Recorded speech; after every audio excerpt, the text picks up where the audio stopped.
E aí, galera, professor Matheus aqui com vocês, com a história do Brasil, para a gente continuar com aquela super revisão aí pro Enem.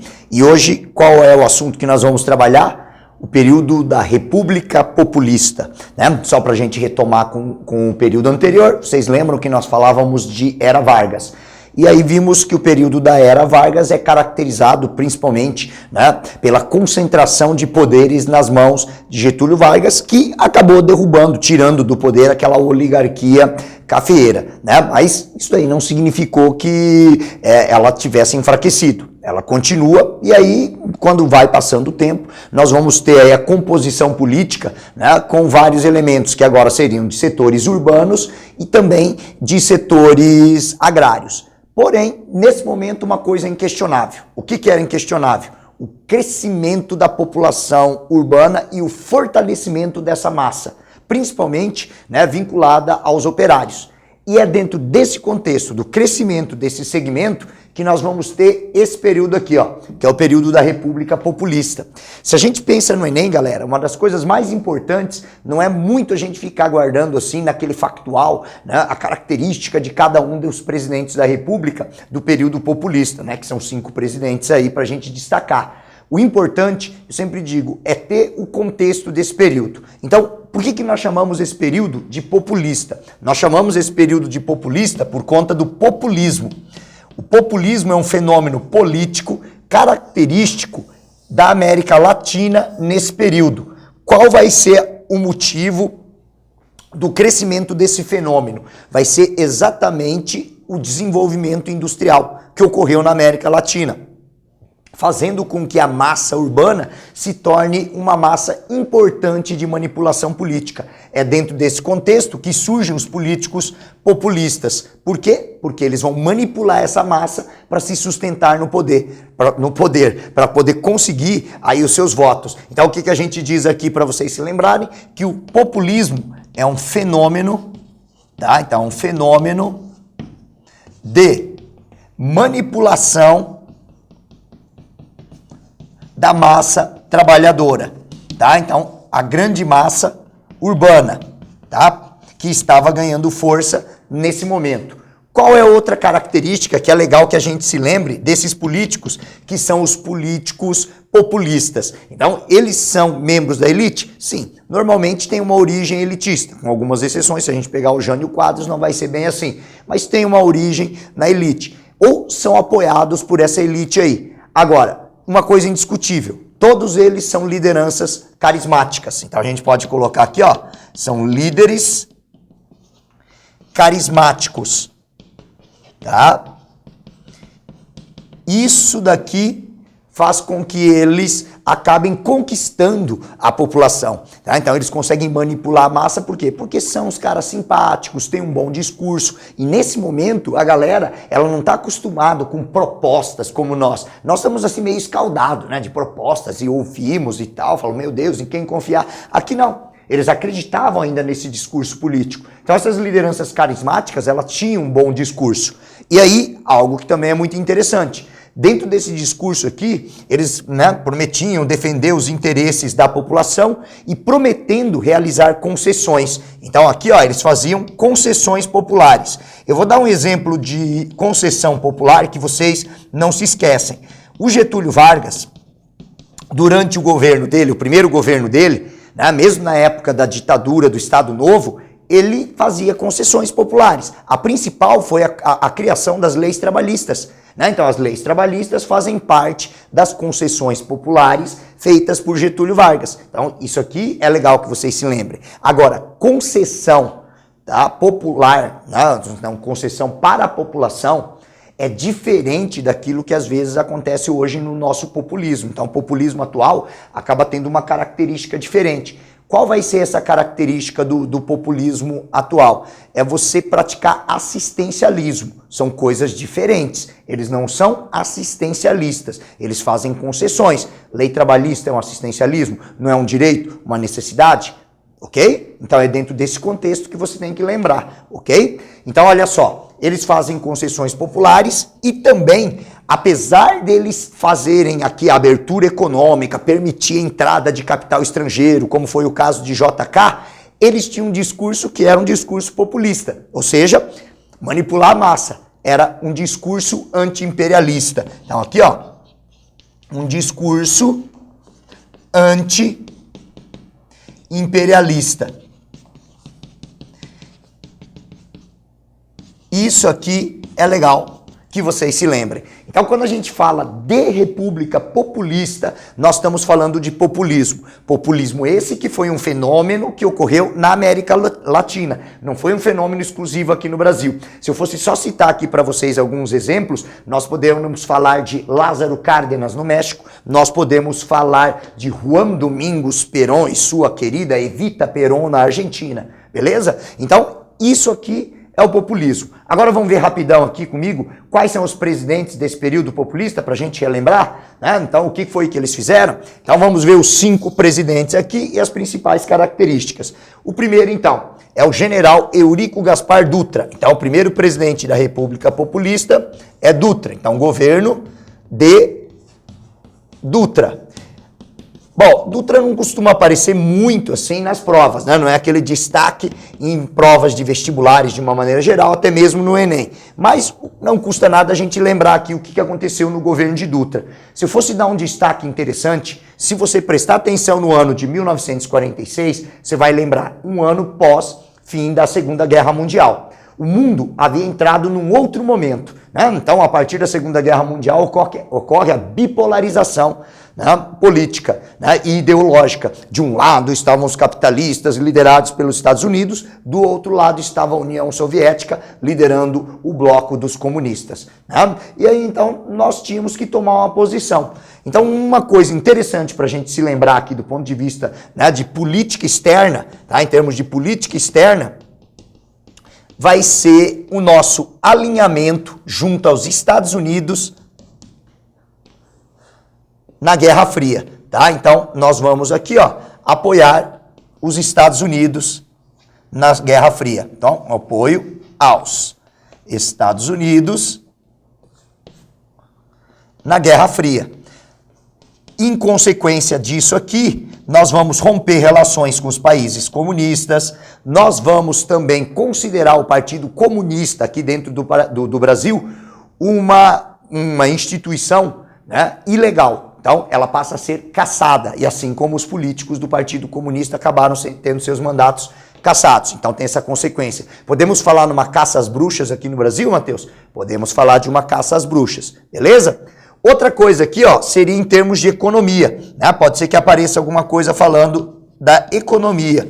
Por quê? Porque o governo do Dutra vai adotar uma postura diferente em relação à que havia sido utilizada pelo Getúlio Vargas. Vocês lembram da última aula que eu falei para vocês? Vargas, ele adota uma postura que é uma postura nacionalista, tá? Uma postura intervencionista. Já o Dutra não. Ele vai realizar uma abertura de mercado. Tá? Ele tenta atrair aqui para o Brasil as empresas estrangeiras. Só que, nesse sentido, ele não vai ser bem sucedido. Tá? Então, abertura da economia, liberalismo. E aí, essa abertura da economia faz com que ele acabe ganhando um apelido. Tá? Ele fica conhecido como entreguista. Tá? Então, nós temos aqui o entreguismo de Dutra. Por quê? Porque ele teria entregado o Brasil aos interesses das potências imperialistas. Foi isso que os políticos de oposição disseram de Dutra. Para a gente continuar aqui, então, ó,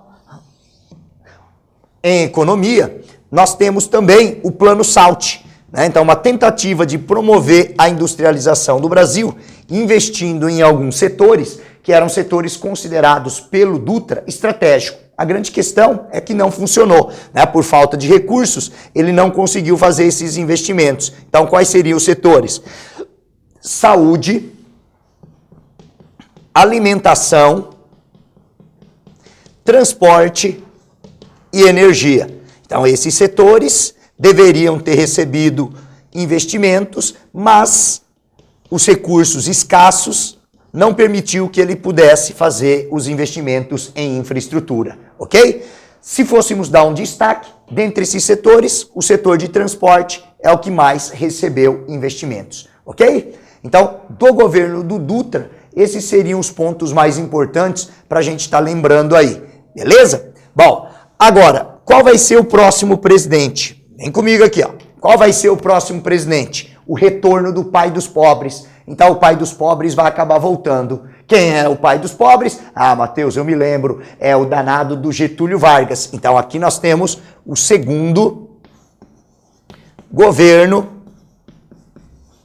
Vargas. Então, o segundo governo Vargas vai ser de 1951 até 1954. Bom, quando nós falamos do segundo governo de Vargas, não precisamos assim, né, nos esforçar muito para lembrar o que caracteriza o governo dele. Ele é um populista clássico. Além disso, ele vai fazer uso daquela política nacionalista.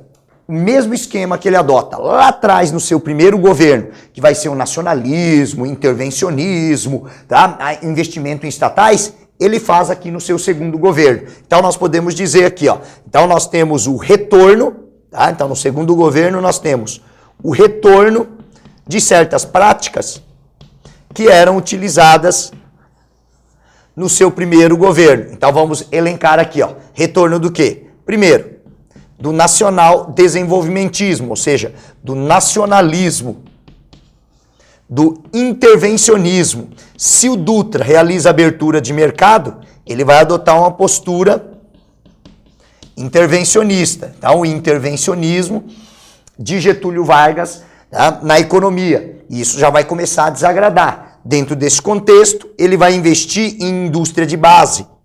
Mas não só indústria de base. Outro setor que também Getúlio Vargas vai querer investir, porque segundo ele havia necessidade de se proteger o nosso mercado, proteger as nossas riquezas naturais, né, de um possível interesse econômico estrangeiro, ele vai se empenhar na criação daquilo que vai ser uma das nossas grandes estatais. Aliás, é a maior estatal brasileira até os dias de hoje. Fala, eu sei qual é essa daí, Matheus. É a Petrobras. Então, em 1953, nós temos a criação da Petrobras, beleza?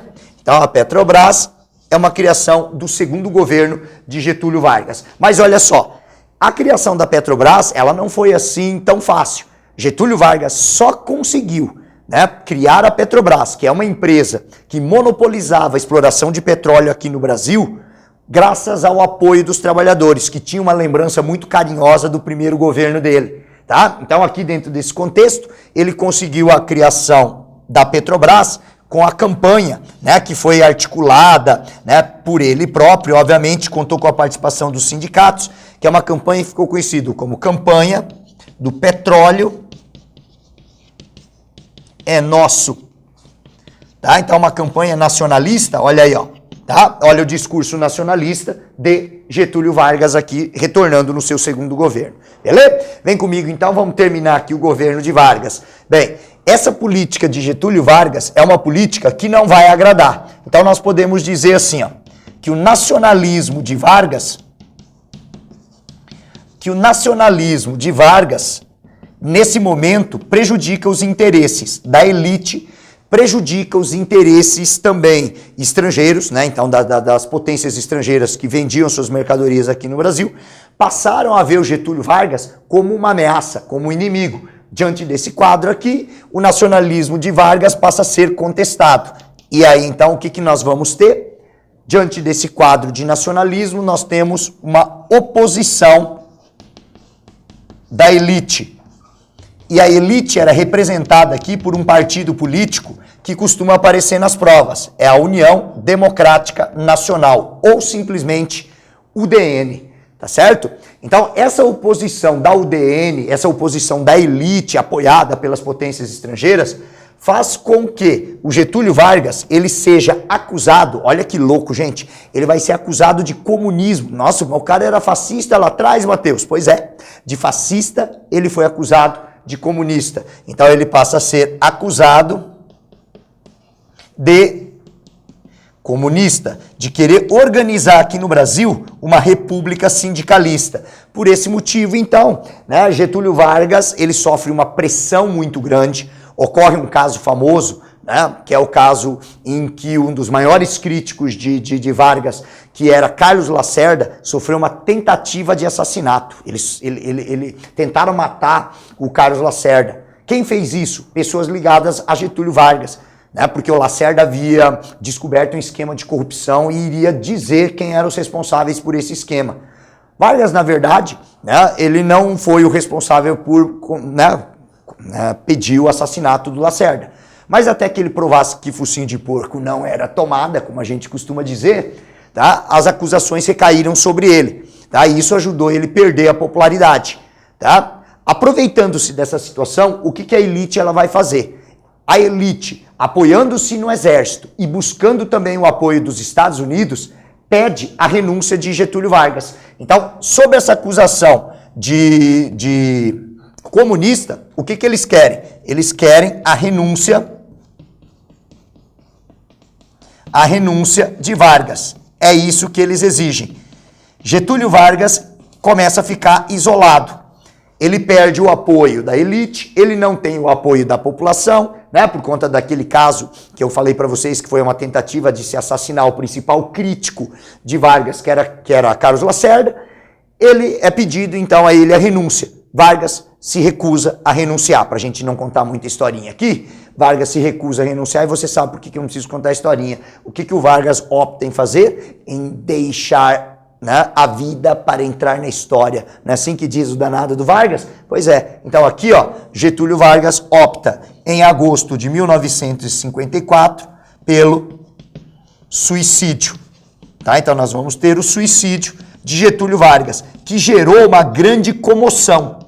Tá? Gerou uma grande comoção popular, inviabilizando um projeto que era idealizado pela UDN, que era um projeto golpista. Tá? Então a UDN, aliado aos Estados Unidos e com apoio do Exército, pretendia derrubar Vargas e tomar o poder. Mas diante desse ato inusitado no nosso presidente Getúlio Vargas, que foi o suicídio, isso gerou uma comoção, inviabilizou esse golpe. Tá? Quem vai assumir? Aí nós vamos ter aí um período de transição política, tem o vice que assume, o Café Filho, não aguenta a pressão, o poder acaba indo para o presidente da Câmara dos Deputados, que também vai sofrer algumas acusações, acaba sendo derrubado, tá? Então, no final das contas, quem termina o governo vai ser o presidente do Supremo Tribunal Federal, que garante a realização das eleições, tá, que foram realizados lá nos idos de 1955, levando a vitória daquele que vai ser o nosso presidente Bossa Nova. Vem comigo aqui para a gente ver quem foi o presidente Bossa Nova.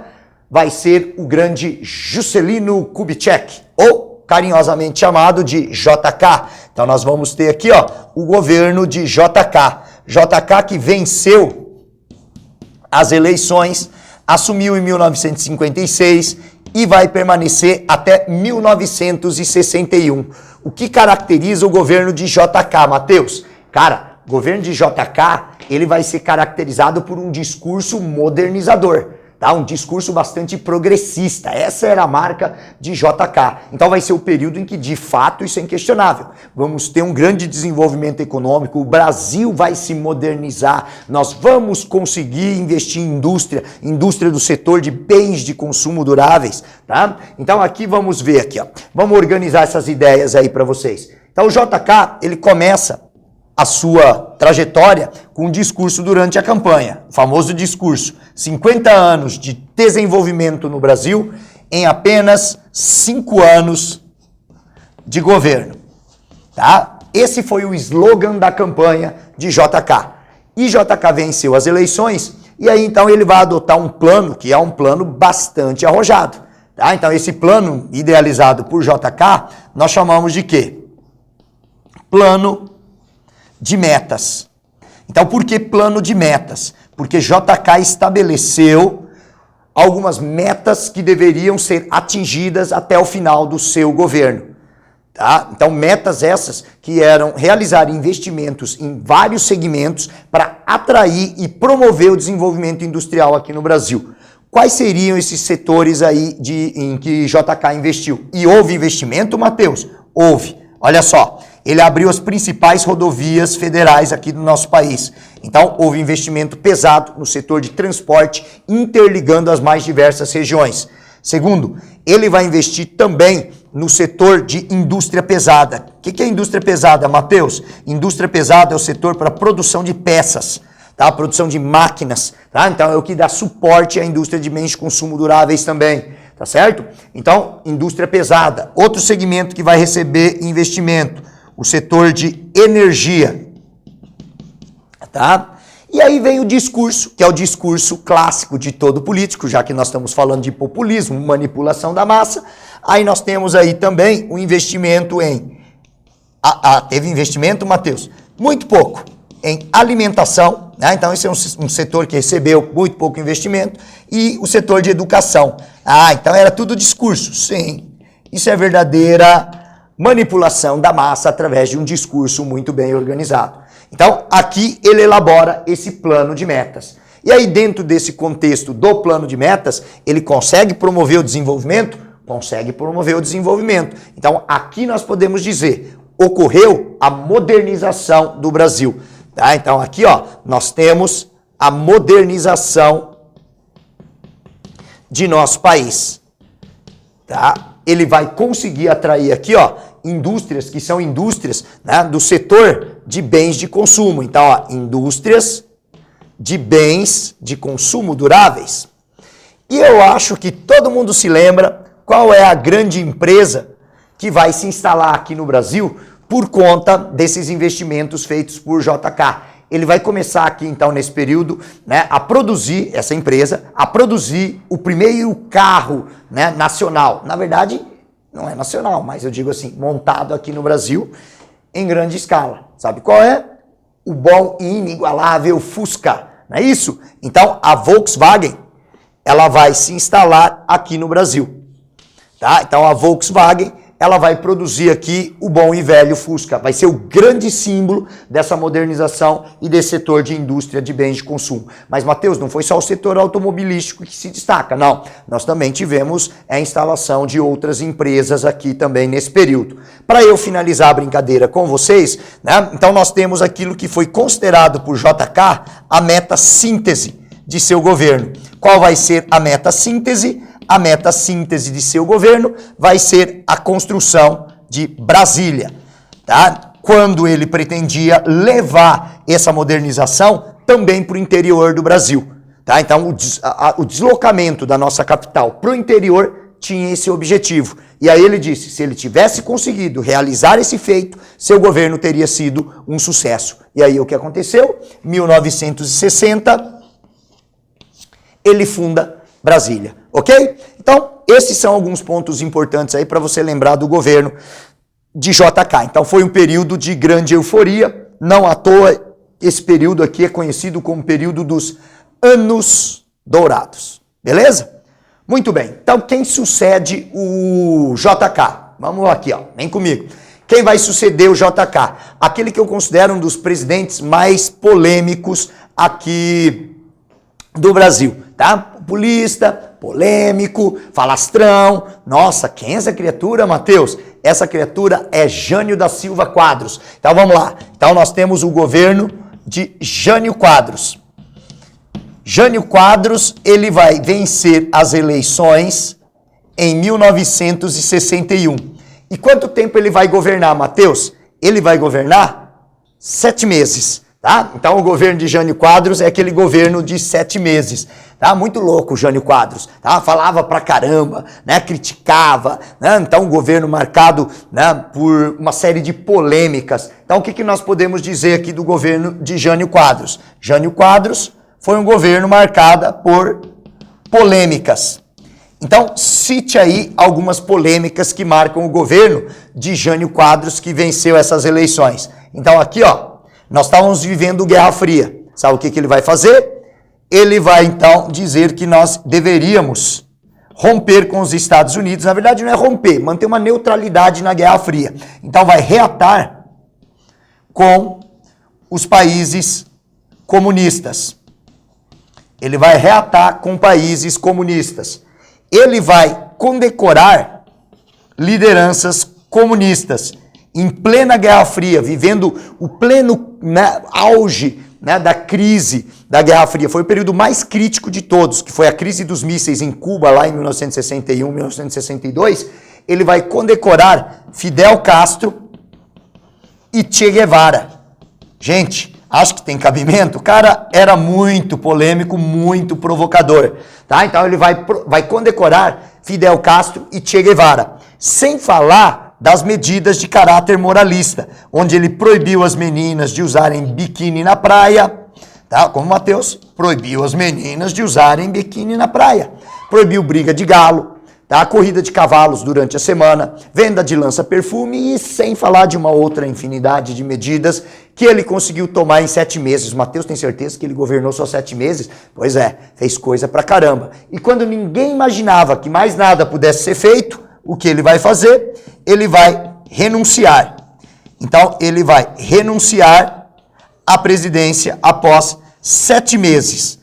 Que motivo levou ele à renúncia? Você quer que eu fale o que ele escreveu na carta? Forças terríveis. Mas o que seriam essas forças terríveis que o levaram à renúncia? Pois é, ele nunca explicou, não. Na verdade, acredita-se que ele estava querendo dar um golpe, né, concentrar poderes, implantar um governo mais centralizador, né? É o que os historiadores acreditam. Mas isso causou um problema. Qual vai ser o problema? Vem comigo aqui pra gente ver. O problema vai ser que a renúncia dele gerou uma crise política, porque a elite não queria que o vice dele assumisse o governo. Quem era o vice dele? João Goulart, tá? Então aqui, ó, nós temos uma crise política, porque Jango, ou João Goulart, era acusado pela elite de ser comunista. Tá? Então ele assumiu em 61 e em 64 nós temos o golpe militar. Então qual vai ser o problema? Vai ser que João Goulart, ele tinha uma tendência ao comunismo, Então o governo dele nós podemos dividir em 2 fases. A primeira fase, onde a elite não permite que ele assuma, que é a fase do governo parlamentar. Então nós tínhamos de 1961 até 1963 um governo parlamentar. 61 até 63. Por que, Mateus? Para que João Goulart não governasse. Por quê? Era conhecido como comunista.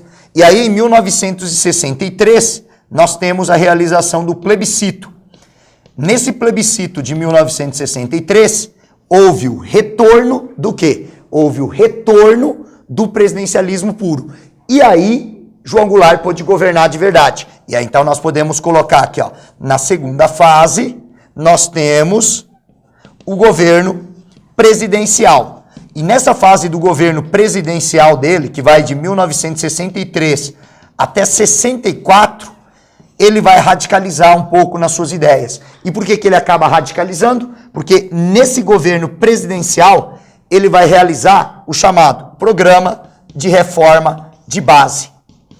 Ele vai adotar uma série de medidas que são medidas de caráter populistas, que iam de encontro aos interesses e às reivindicações das grandes massas. Então ele prometia realizar reforma agrária, nacionalização de refinarias estrangeiras, proibir, né, a transferência do lucro das multinacionais para o exterior. Então, ele vai ser o quê? Vai ser visto como um comunista. E aí, para a gente finalizar, então, aqui nossa revisão sobre, né, o populismo, o que a gente coloca para você?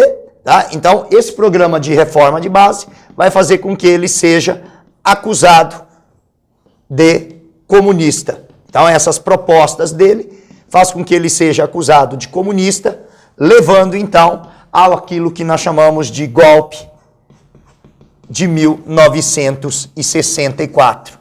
Então, esse golpe de 1964 é o golpe que nós tivemos aí, ó. O exército, então, os militares, mais Estados Unidos, mais a elite brasileira, que derruba e dá fim a esse curto período que é o período democrático na história do Brasil, dando início àquilo que nós chamamos de República Militar. Beleza? Então, a gente se encontra aí na nossa próxima aula para falar sobre a República Militar. Um abraço, até mais.